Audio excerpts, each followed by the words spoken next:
वाह, एक तो शानदार एक्सटीरियर, ऊपर से कमाल इंटीरियर। दावे से कहता हूँ एक कील भी ठोकने की जरूरत नहीं पड़ेगी। ऐसे ही बिक जाएगा लंबे प्रॉफिट के साथ। 25 मांग रहा है, 22 में दिलवा दूंगा। माजिद भाई 22 करोड़ को ना देखें, होने वाले प्रॉफिट को देखें। मार्केट में एक आवाज लगाऊंगा, 27 में बिक जाएगा। पक्की बात है, 27 में बिकवा देगा। माजिद भाई हो जाएगा ना यार, बात करता हूँ ना क्लाइंट से।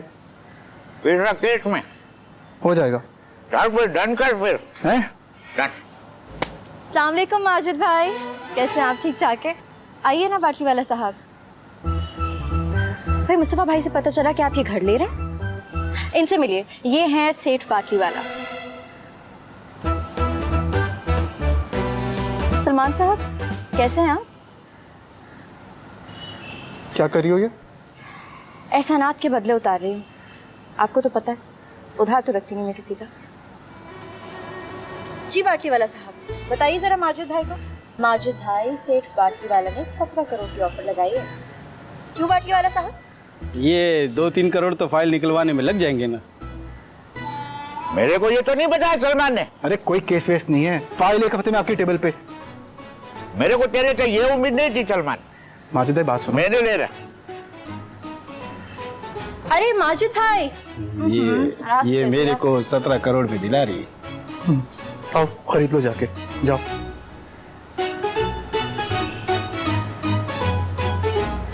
नहीं इशफाक साहब, देर सवेर तो हो जाती है, मैंने आपको पहले भी कहा था। नहीं ये बात तो साइन करते हुए भी आपको पता थी। जी जी नहीं मैं बताऊँ, बेफिक्र।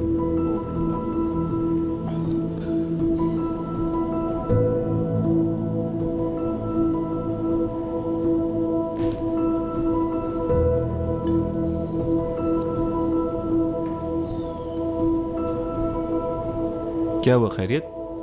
सब्र कर जा यार अभी प्लीज।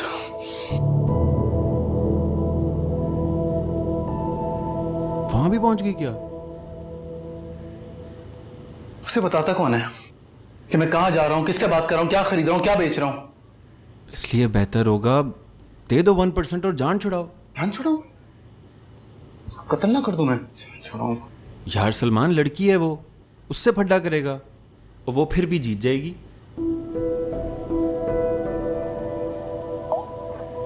मगर उसे बताता कौन है? हाँ?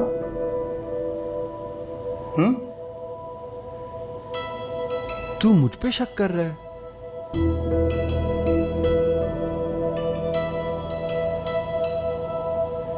तू जानता है ना मैं अभी इसी वक्त लानत भेजता हूं इस काम पे और घर जा सकता हूं। धमकी मत देना, मेरा वैसे भी बहुत दिमाग खराब हो रहा है।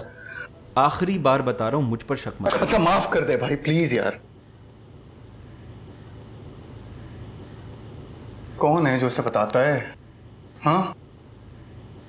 कोई नहीं बताता उसे, काम आता है उसे। अल्लाह ने अक्ल दी है और हिम्मत भी। हम तो जैसे अंधे हैं, ना हमें काम आता है और ना अल्लाह ने अकल दी है। इंसान को जितनी जल्दी अपनी पहचान हो जाए ना बेहतर है। अप्पो का फोन आया था, उनकी तरफ जा रहा हूँ, रात को मिलता हूँ।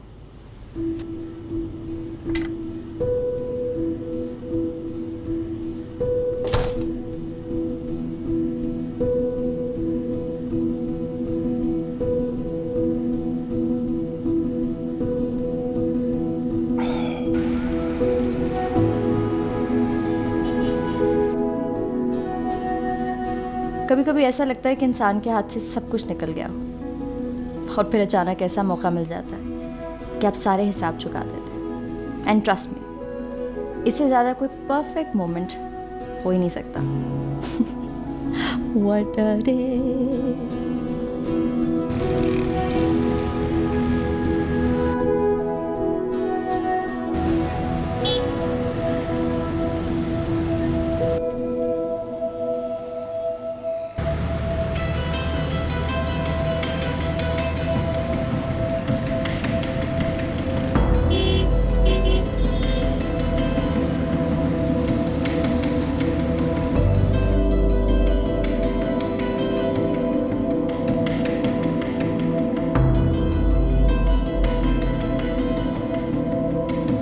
क्यों चीख रही थी?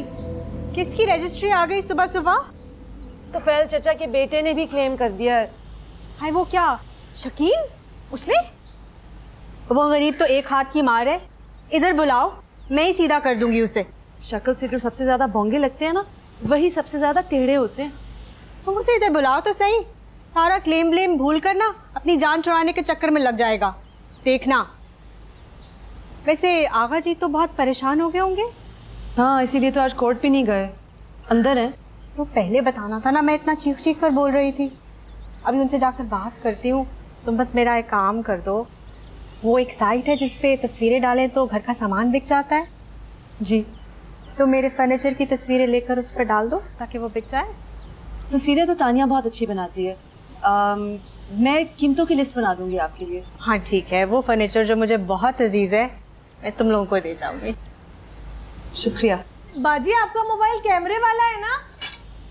जी, वो मैं तुम्हें दे जाऊंगी। अस्सलाम वालेकुम आगा साहब। वालेकुम अस्सलाम। इसका मतलब है नहारी की खुशबू पहुंच गई तुम्हारे घर तक लिखत बहन। आज सुबह से निहारी खाने का बहुत दिल कर रहा।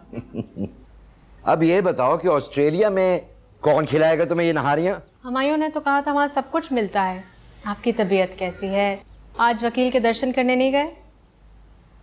यानी शम्मो ने बता दिया कि तुफैल के बेटे ने मुकदमा दायर कर दिया खैर से हमारे घर पे। चूल्हे में डालिए, जिसकी 3 बेटियां, बेटू जैसी मजबूत हो, उसे इस तरह के रोग पालने की क्या ज़रूरत है?